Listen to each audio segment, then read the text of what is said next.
Hello my dear childrens. Last video నోవాహు గురించి చెప్పుకున్నాం కదా. అక్కడ జలప్రలయం వచ్చింది. ఆ జలప్రలయం తర్వాత ఏమైందో ఇప్పుడు ఈ స్టోరీలో మనం తెలుసుకుందాం.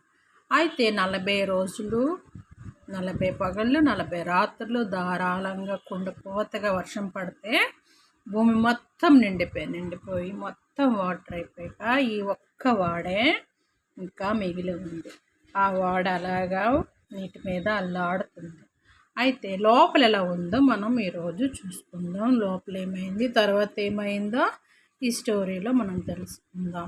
ఈ వీడియోని లాస్ట్ వరకు చూడండి, లైక్ చేయండి, షేర్ చేయండి, సబ్స్క్రైబ్ చేయండి, కామెంట్స్ పెట్టండి, నన్ను సపోర్ట్ చేయండి. Thank you. ఇప్పుడు స్టోరీలోకి వెళ్దాం. అయితే లోపల ప్రతి జంతువుకి నోవాహు గారు ప్రతి జంతువుకి ఒక్కొక్క గదిని ఏర్పాటు చేశారు. వాటి ప్లేస్లో జంతువులన్నిటినీ సమకూర్చి పెట్టారు. ఇంకా కుమారులు నోవాహు గారు ఆ జంతువుల్ని చక్కగా చూసుకుంటున్నారు. వాటికి టైం టు ఆహారం పెట్టడము, వాటికి ఏంటంటే అవసరం అవన్నీ చూసుకోవడం చేస్తున్నారు.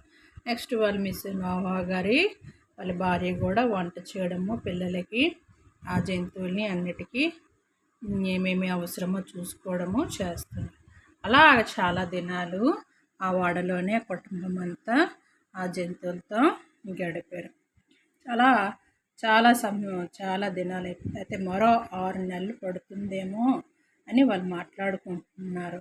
ఎన్ని రోజులు నాన్నగారు మనం ఇక్కడ ఉంటాము, ఇందులో ఉంటాము అని మాట్లాడుకుంటే ఇంకా 6 నెలలు పడుతుందేమో అని నోవాహు గారు వాళ్ళ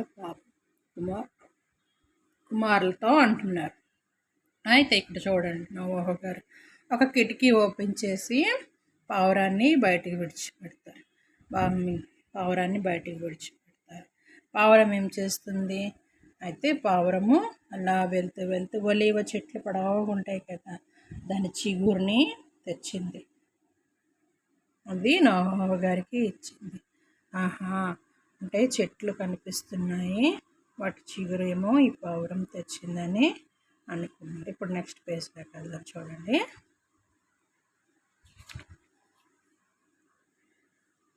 నోవాహు అతని కుటుంబం వాడ నుంచి ఎప్పుడైనా బయటికి వచ్చేద్దామా అని ఎదురు చూస్తున్నారు. చాలా రోజులు ఆ వాడలోనే ఉండిపోయారు కదా, వాళ్ళకి కొంచెం బోరుగా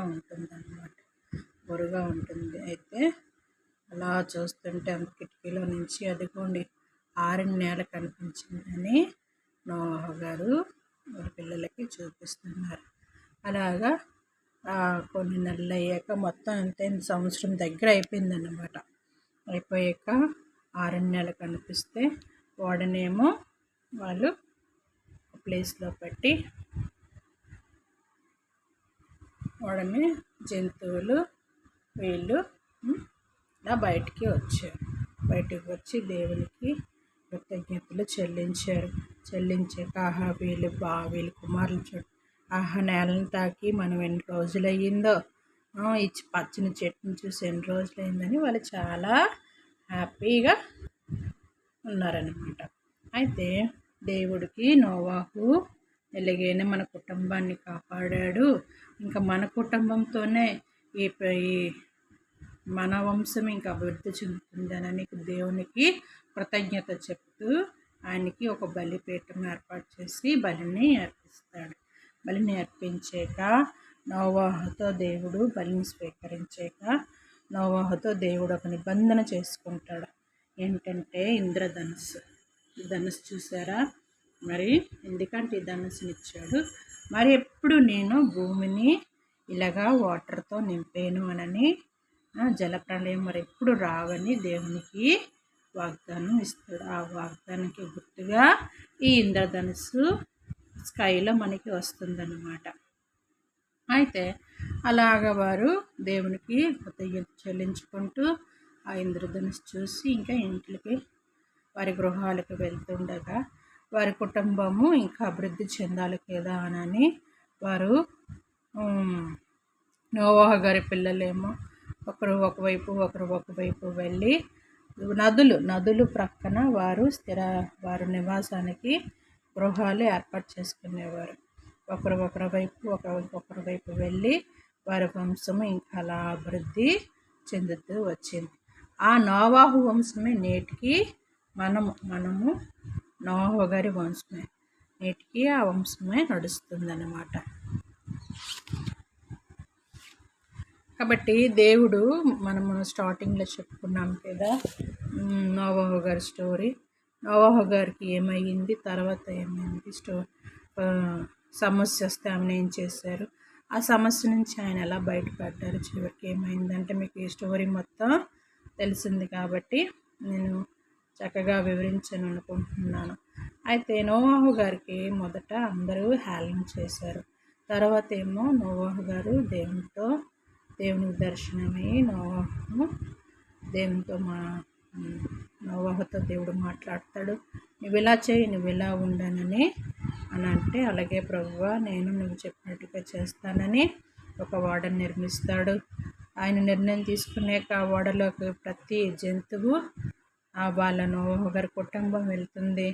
ఎంతో జలప్రలయం వస్తుంది. జలప్రలయం వచ్చాక ఒక సంవత్సరం పాటు ఆ ఓడలోనే వారు ఉండి సంవత్సరం తర్వాత బయటకు వచ్చి వారి వంశం వృద్ధి చెందింది. ఇప్పటికి వరకు నోవాహు ఫ్యామిలీ, నోవాహు జీన్స్, నోవాహు మన తాత ముత్తాతలుగా అని చెప్పుకుంటాం అన్నమాట. కాబట్టి నోవాహుకి అంత ఘనత వచ్చిందంటే ఆయన దేవునికి లోబడ్డాడు, ఆయన దేవుని సేవించాడు, దేవుని మాట విన్నాడు, దేవుని ఆజ్ఞ అతిక్రమించలేదు. మనం కూడా అలాగా ఉండాలి. అంటే మనం కూడా జీవితంలో స్థిరంగా ఆశీర్వాదకరంగా మన బిడ్డలు మన గురించి చెప్పుకునే విధంగా మనకి దేవుడు తయారు చేస్తాడు.